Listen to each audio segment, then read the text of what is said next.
I was one of the few people that actually, when I went to college, I knew I wanted to be a coach. Just want to finish strong. I thought last night again was outstanding. The way we finished, we need that again tonight. Tomorrow is our scrimmage. I really started looking and applying for jobs, and I was very fortunate throughout my career that, you know, timing's everything. It only takes a couple shuffle steps. That's all you need for the window. You know, I came here knowing expectations would be high, and then obviously when you have success, you know, it's just going to make expectations higher, and it's just, as a coach, it's something you have to live with. That will do it. And the celebration begins. The Carmel Greyhounds are the 2007 Class 5A football state champions. Most coaches, pressure comes from within. I don't know that the pressure on the outside really has that much effect on coaches, because I don't know any coach out there that doesn't feel pressure from within to win. And it's probably we put more pressure on ourselves internally than we could ever get externally. Kind of what I'm leaning towards. Yeah. Okay. That's what we're doing. Yeah. Is if you got an Okie front. There just aren't that many days where I don't have fun, you know, with my job. You have a lot of pride when one of your kids do anything, you know, not necessarily if they're a pro athlete, but just, you know, it's really cool to see your kids out being successful.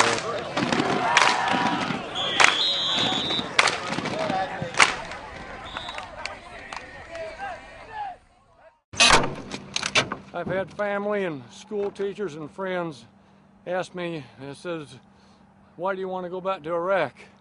And I said, well, the number one reason is because I can. Back to Missoula, but I like it here. So I was here in Iraq, 2005. I'm 59 years old, and probably not many people 59 years old can do this. We're lucky it's not real hot today. It's probably only maybe 95. You know, well, being a farmer or being an art teacher, that's part of the job. Getting dirty. I'm just happy to support our country and on the military, and also with my art. Part of recording history with a paintbrush, as a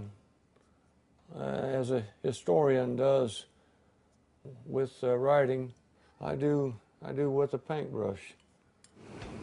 A painting, well, I've sold one, so but I'm more interested in my paintings for the soldiers than making any money. Sometimes they've said, how much money you make? And I said, no, I don't make any money. I lose money. I'm just happy to be here, and this is my last time, last tour, and when I go home, you know, I'm done, and so I'm making the best of it. 2 weeks ago, they were deep into snow removal. Now, Department of Public Works crews fill every pothole they can find. It's work.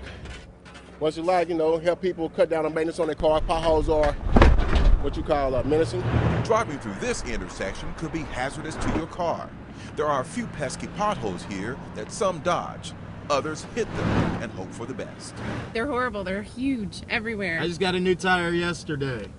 Because of it, yeah. They're bad. They need to fix them. At 71st and Michigan, there are so many hubcaps lying around. You can come by and pick one up that they're essentially becoming collector's items. This winter, DPW is using as much hot asphalt mix as possible for repairs. Preventative maintenance Steve Hardiman from DPW says hot mix works better than cold mix, which was the economical choice in past years.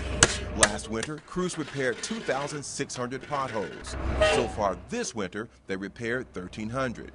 This may be due to what DPW calls a more aggressive preventive maintenance program. This calls for crews to repair potholes within 1 block of the ones that they're called to repair. And they're also repairing seams. The next goal is to improve the response time to repairs. Mayor Ballard's goal is to get the pothole cycle time from the time a person calls in to the time that pothole is addressed Goal is to get it down to 48 hours. A year ago, the average pothole response time was 19 days. How many days work? Derek Wilkerson, Fox 59, News at 10. Surprised you did today. We'll go up here, this house right here at the other end. There is a feeling on the street, in the town, amongst the people, that they're pretty safe. And people have to have a level of, I feel safe where I live, I feel safe bringing my kids to school, I feel safe going to work, I feel safe opening a business. Everything starts with security. And then once you have security, if you can retain that, then the possibilities grow. You know, when we talk SOIs, the Sons of Iraq, formerly the Concerned Local Citizens, when you talk those guys, that's been a very successful program because what it did was it took military-age males who were unemployed, and it gave them an option, something to do other than, you know, maybe support terrorism for money. The answer where we are now, I think, is a lot more economic than it is combative in a lot of ways. And with that, I mean jobs.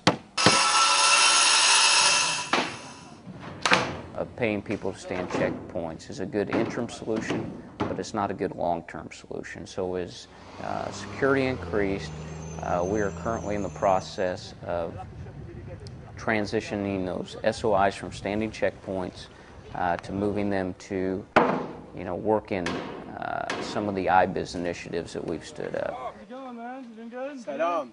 Treatment of the population and how you deal with people is probably the most important thing we do here. You gonna get a hammer and a punch.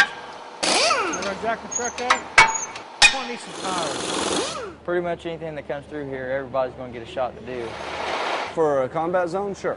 Back in the States, no, not so much. But out here, the environment's a little harsher. The road's a little harsher. Sure beats doing this on the road. You know, it takes us probably a few minutes just to do this. Now, I got a good truck. I got lucky. I got one of the good trucks. Give her a little bit of TLC and she'll run for me. We're doing a lot of maintenance, so maintenance is probably my overtime. But I enjoy it. You know, it's just like a hobby. You do your regular 40-hour-a-week job, and then you got your hobby on the weekends.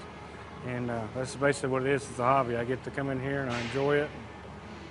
You know, the guys are great here, and you know, it's a good experience. And you learn a lot. I mean, it's not just you're bettering yourself out. You're getting to familiarize with new things, with new trucks, and maybe when you go home, you might be able to switch MOSs or change to a different job if you wanted to. It's pretty fun. It makes the days go by quick, and it helps me learn a lot more. So when I go home, I'll be a little bit smarter than what I was when I left. And you're still learning, and each day you learn something, and you can take that to the next week, and that'll help you out down the road. It's the nature of the beast.